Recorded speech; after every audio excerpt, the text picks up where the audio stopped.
주님께서 여러분과 함께 요한이 전한 거룩한 복음입니다. 8장 31절에서 42절까지의 말씀입니다.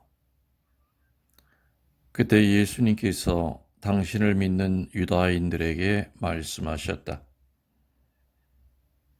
너희가 내 말 안에 머무르면 참으로 나의 제자가 된다. 그러면 너희가 진리를 깨닫게 될 것이다. 그리고 진리가 너희를 자유롭게 할 것이다. 그들이 예수님께 말하였다.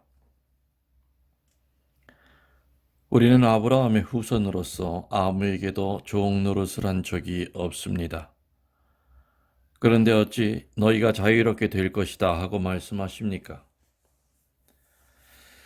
예수님께서 그들에게 대답하셨다. 내가 진실로 진실로 너희에게 말한다. 죄를 짓는 자는 누구나 죄의 종이다. 종은 언제까지나 집에 머무르지 못하지만 아들은 언제까지나 집에 머무른다. 그러므로 아들이 너희를 자유롭게 하면 너희는 정녕 자유롭게 될 것이다. 나는 너희가 아브라함의 후손임을 알고 있다. 그런데 너희는 나를 죽이려고 한다. 내 말이 너희 안에 있을 자리가 없기 때문이다. 나는 내 아버지에게서 본 것을 이야기하고 너희는 너희 아비에게서 들은 것을 실천한다. 그들이 우리 조상은 아브라함이요 하자 예수님께서 그들에게 말씀하셨다. 너희가 아브라함의 자손이라면 아브라함이 한 일을 따라 해야 할 것이다. 그런데 너희는 지금 하느님에게서 들은 진리를 너희에게 이야기해 준 사람이 나를 죽이려고 한다. 아브라함은 그런 짓을 하지 않았다. 그러니 너희는 너희 아비가 한 일을 따라 하는 것이다. 그래서 그들이 예수님께 말하였다. 우리는 사생아가 아니요. 우리 아버지는 오직 한 분 하느님이시요. 예수님께서 그들에게 이르셨다. 하느님께서 너희 아버지시라면 너희가 나를 사랑할 것이다. 내가 하느님에게서 나와 여기에 와 있기 때문이다. 나는 나 스스로 온 것이 아니라 그분께서 나를 보내신 것이다. 주님의 말씀입니다. 그리스도님 찬미합니다. 전 예수님, 주님의 사랑을 보내고 또 주님의 거룩하심을 보내드립니다. 어제 강론 때도 얘기 드렸지만 지금은 환난의 시대입니다. 이 환난의 시대에 어둠 쪽에 쓸 것이냐, 빛 쪽에 쓸 것이냐 하는 것은 우리들의 선택에 달려 있고 또 우리들에게는 아주 중요한 기회입니다. 요즘 믿음이 없는 사람들 입에서도 어떤 말들이 나왔습니까? 인간들이 하는 짓을 보고 믿음이 없는 사람들 입에서도 자주 회자되었던 말이 뭔지 아십니까? 인간들 벌 받지. 이러다 큰 벌 받을 거야. 어쩌면 인간의 사악함에 대한, 하느님을 거스린 것에 대한 벌을 받고 있는지도 모르겠습니다. 그렇지만은 우리가 이것을 그냥 현상학적으로만 해석을 하면은 이번 위기는 넘길 수 있어도 또 다음번에 훨씬 더 큰 재난이 올지도 모릅니다. 그래서 우리 믿는 이들에게는 바로 이러한 시기가 회개의 시기요. 또 자기 성찰의 시기요. 나아가선 인류 전체의 회개의 시기라는 것을 우리 믿는 자들이 먼저 본을 보이고 그리고 모범을 보여야 될 겁니다. 사느냐 죽느냐 하는 중요한 기로에 서 있습니다. 너부터 회개하라가 아니라 나부터 무릎 꿇고 주님에게 가슴을 치고 옷만 찢지 말고 나의 돌가슴을 무너뜨리도록 합시다. 세상 여기저기서 이러한 회개의 소리가 하늘로 올라갈 때 하느님께서는 분명히 이 어둠을 걷어주시고 우리를 소생시키고 나자로를 부활시켰듯이 칭칭 감겨있는 천을 벗겨주시고 굴 앞에 있는 돌을 치워주실 겁니다. 그리고 오늘 주님의 얘기대로 자유를 느끼게 될 겁니다.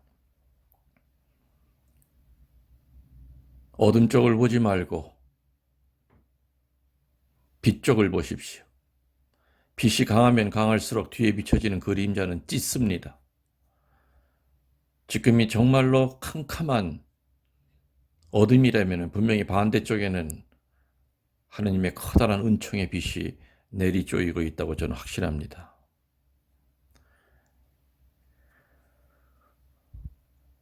오늘 제가 읽은 이 복음은 지금 이 시대에 우리들에게 참으로 필요하고 경종을 울리는 말이 아닐 수가 없습니다. 45주 수요일 미사를 봉헌하면서 주님께서는 제자가 되기 위한 기본적인 조건에 대해서 얘기하고 계십니다. 첫 번째로 제자가 되기 위한 첫 출발은 예수님의 말씀을 받아들여야 된다. 두 번째는 그 말씀 안에 머물러야 된다. 세 번째는 말씀을 끊임없이 배워야 한다. 받아들이고 머물고 배워야 됩니다. 주님의 제자가 되기 위한 첫 번째 출발점을 봉사가 아니라 선행이 아니라 먼저 말씀을 받아들이고 말씀 안에 머물고 말씀을 배워야 된다고 그랬습니다. 첫 번째 예수님의 말씀을 받아들여야 된다고 그랬습니다. 그 받아들이는 것의 내용이 뭐겠습니까? 첫 번째는 하느님에 대한 것입니다. 두 번째는 선과 악에 대한 것입니다. 상선벌악교리를 받아들여야 됩니다.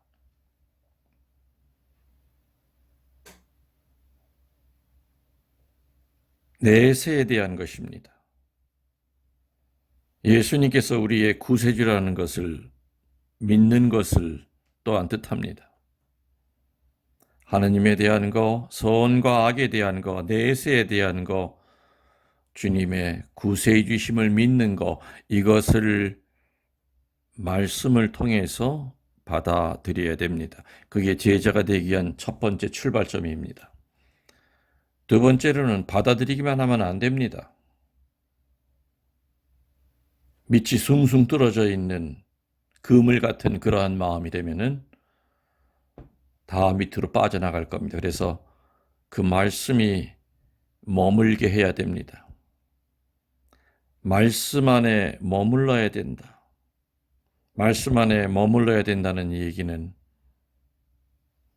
자꾸 반복해서 그 말씀을 듣기도 하고 읽기도 하고 쓰기도 해야 됩니다.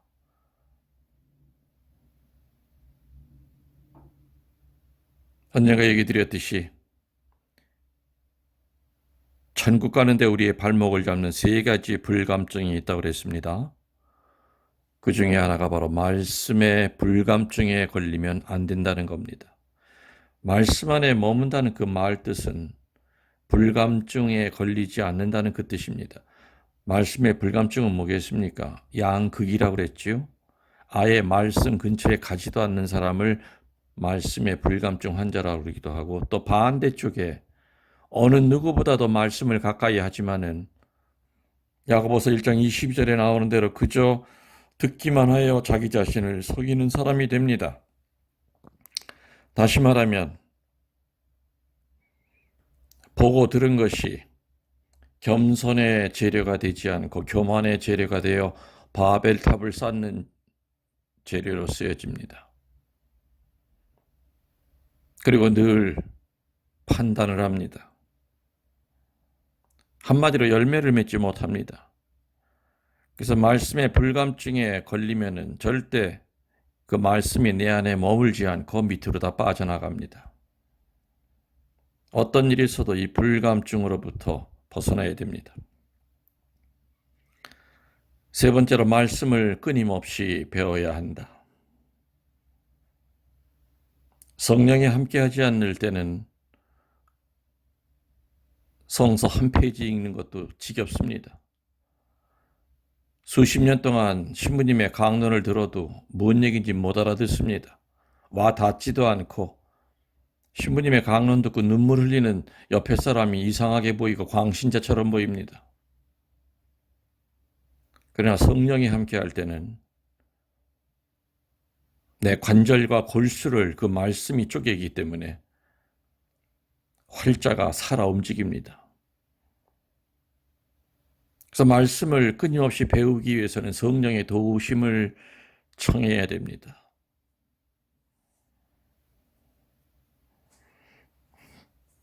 저는 신학교 들어갈 때 돌아가신 부친이 저에게 주신 성경책을 전 지금도 봅니다.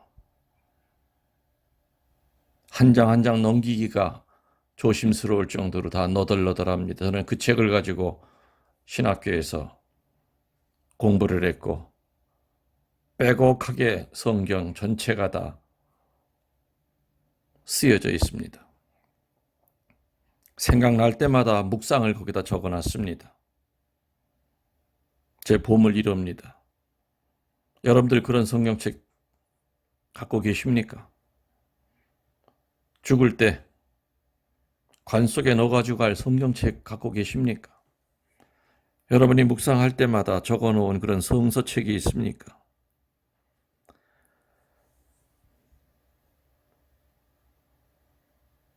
여러분 가장 가까운 곳에 성경을 두십시오.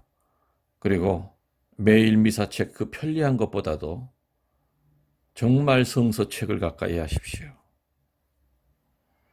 성경을 읽고 인생이 변화된 사람을 봤어도 매일 미사책을 읽고 인생이 변화된 사람은 저는 별 못 봤습니다. 가능한 한 성서를 옆에 두고 찾아서 넘기면서 읽고 줄을 긋고 와닿는 것은 외우도록 하십시오.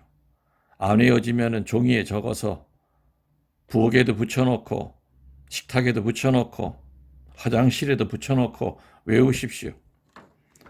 끊임없이 배워야 됩니다. 제자가 되기 위한 첫 출발점을 예수님께서는 오늘 내 말을 받아들이고 내 말씀 안에 머물고 내 말씀을 끊임없이 배워야 된다라는 말로 시작하십니다. 이렇게 되면은 진리를 알게 된다고 그러셨습니다. 진리를 알게 된다는 말은 뭐겠습니까? 한마디로 내 생애를 무엇을 위해서 사용할 것인가에 대한 분별력이 생긴다는 겁니다. 이 진리를 알게 되면은 예수님은 오늘 얘기하셨죠? 자유롭게 될 것이다. 저는 과연 뭐로부터 자유로워질 것인가 하는 것을 생각을 했습니다. 5가지로부터의 자유를 분명히 얻을 거라고 저는 확신합니다. 첫 번째는 삶에 대한 두려움으로부터 자유로워집니다. 우리는 내일을 알 수가 없기 때문에 더군다나 요즘 같은 시대는 정말 두렵습니다. 내가 혹시 코로나 바이러스 걸리면 어떻게 될까? 내 식구들은 어떻게 될까? 누가 기침만 해도 피하게 되고,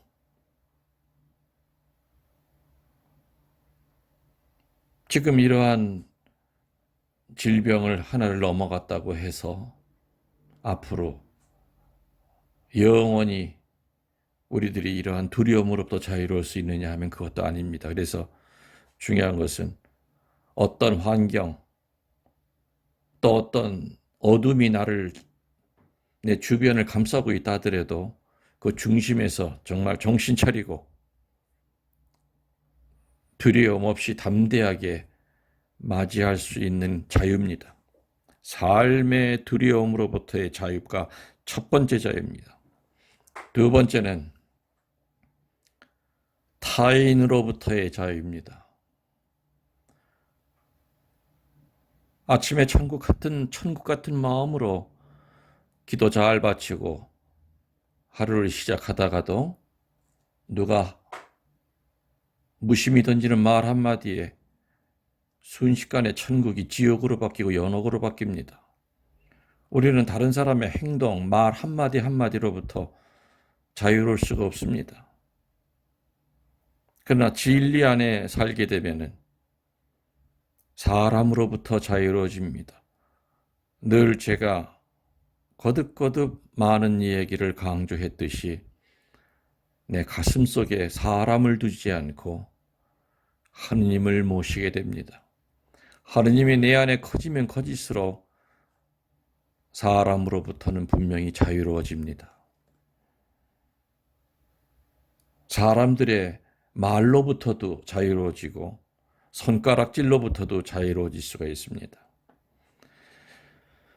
이게 두 번째 자유라고 저는 생각이 됩니다. 세 번째 자유는 자기 자신으로부터의 자유입니다.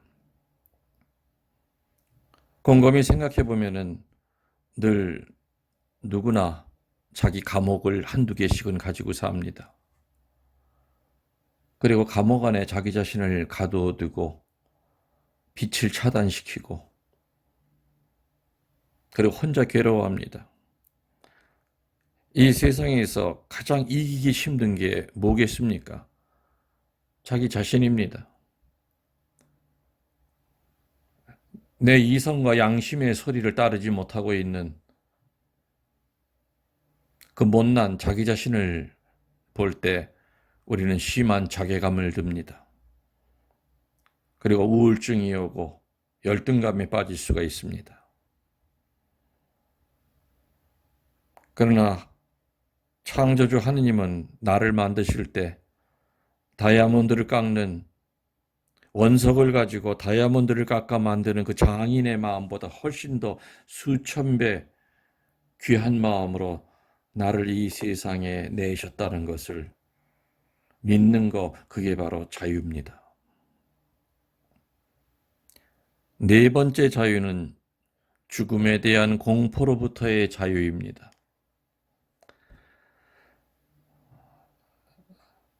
저는 참 많은 죽음을 봤습니다.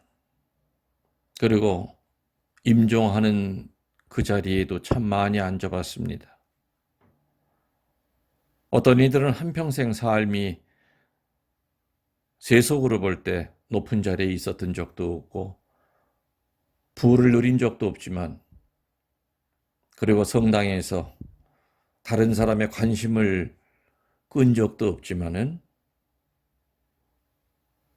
이분이 정말로 진리 안에서 자유롭게 사신 분이구나 하는 것을 사제는 느낄 때가 있습니다. 얼마나 죽음을 잘 받아들이는지 모릅니다. 오히려 가족들을 위로하고 죽어가는 모습을 쳐다보는 그 사제의 두려운 모습을 오히려 위로해 줍니다. 위대하게 죽습니다. 그리고 늘 영적인 사형수라고 하는 것을 절감하고 살기 때문에 매일매일 하루를 마지막으로 알고 삽니다. 내일은 주님이 허락하시면은 다시 볼 수 있는 날이요. 오늘 하루가 내 생의 마지막이다 하는 마음으로 살아갑니다. 교도소 안에만 사형수가 있는 것이 아니라 우리들도 다 언젠가는 죽습니다. 그 시간과 죽는 모습은 다 사람마다 다르겠지만은 누구나 다 죽습니다. 어제 강론에서 나온 것처럼 유한합니다. 진리 안에 자유롭게 사는 분들은 죽음을 보는 그 시선이 다릅니다. 확실히. 그리고 매일매일 죽음을 준비합니다. 그래서 위대하게 죽습니다. 평화롭게 죽습니다.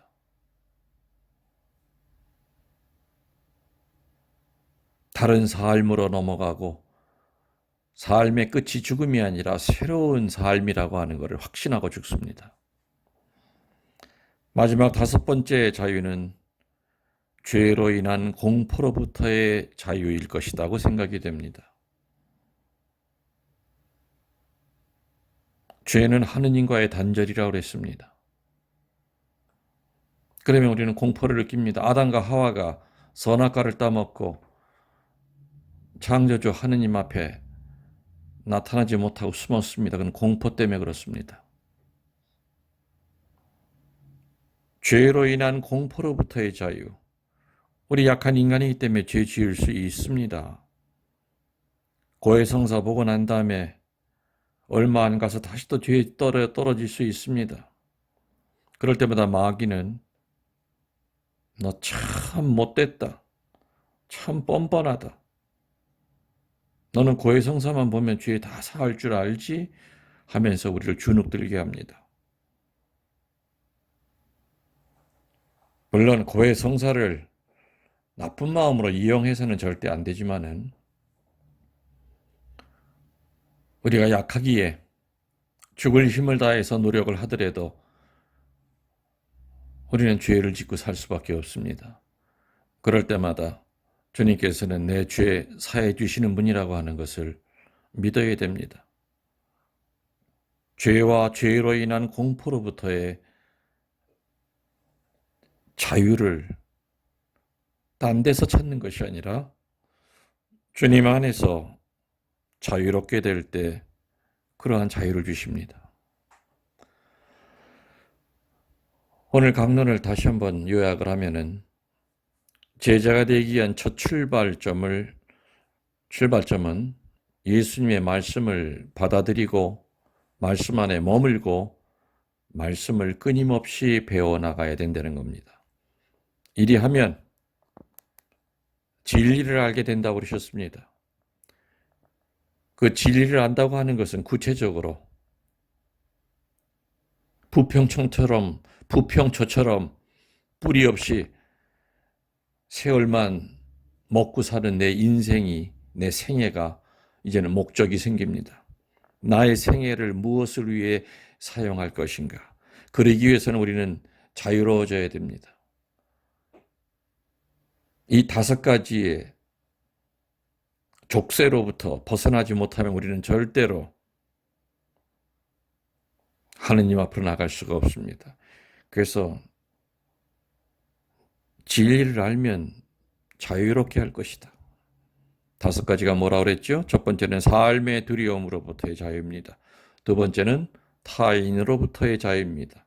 세 번째는 자기 자신으로부터의 자유입니다. 네 번째는 죽음으로부터의 자유고 마지막 5번째는 죄와 죄로 인한 공포로부터의 자유입니다.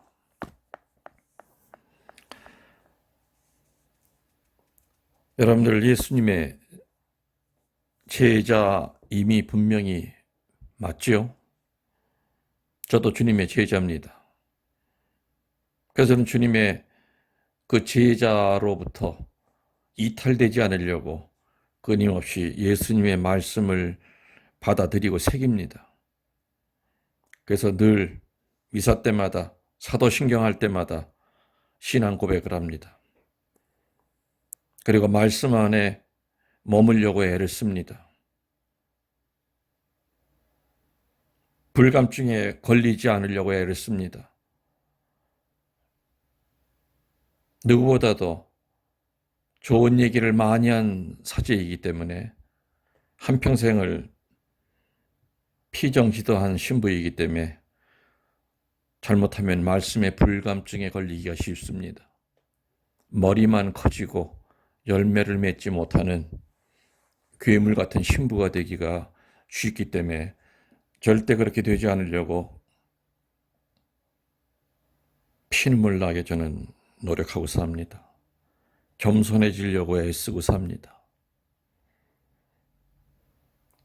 그리고 저는 매일같이 말씀을 공부합니다. 그리고 묵상합니다. 묵상한 것을 정리해서 신자들에게 봉헌하는 마음으로 알려드리고 있습니다. 그리고 자유롭게 살려고 애를 씁니다. 짧은 인생, 참으로 쉽게 지나가는 이 짧은 인생, 수갑 채워지는 죄인처럼, 족쇄에 발목이 묶인 죄수처럼, 노예처럼 인생을 허비한다면 얼마나 허망하고 비참한 인생이겠습니까? 여러분들, 주님은 여러분을 자유롭게 하실 겁니다. 그 자유를 가지고 딴 데 쓰지 마시고 여러분이 하느님께 가까이 나아가는 그러한 데 쓰시기 바랍니다. 이 어두운 환난의 시대에 우리는 절대 어둠 쪽을 쳐다보지 말고 어둠 반대편에 있는 강한 빛을 보면서 오늘 하루를 또 열심히 살아가도록 애씁시다. 여러분들 사랑합니다. 강복드리겠습니다. 주님께서 여러분과 함께 전능하신 천주 성부와 성자와 성령께서는 여기 있는 교우들에게 강복하시고 축복 내려주시고 또한 오늘 말씀 통하여 진리 안에서 자유를 누리는 거룩한 사람으로 변화될 수 있도록 축복을 내려주소서. 우리 주 그리스도를 통하여 비나이다. 아멘.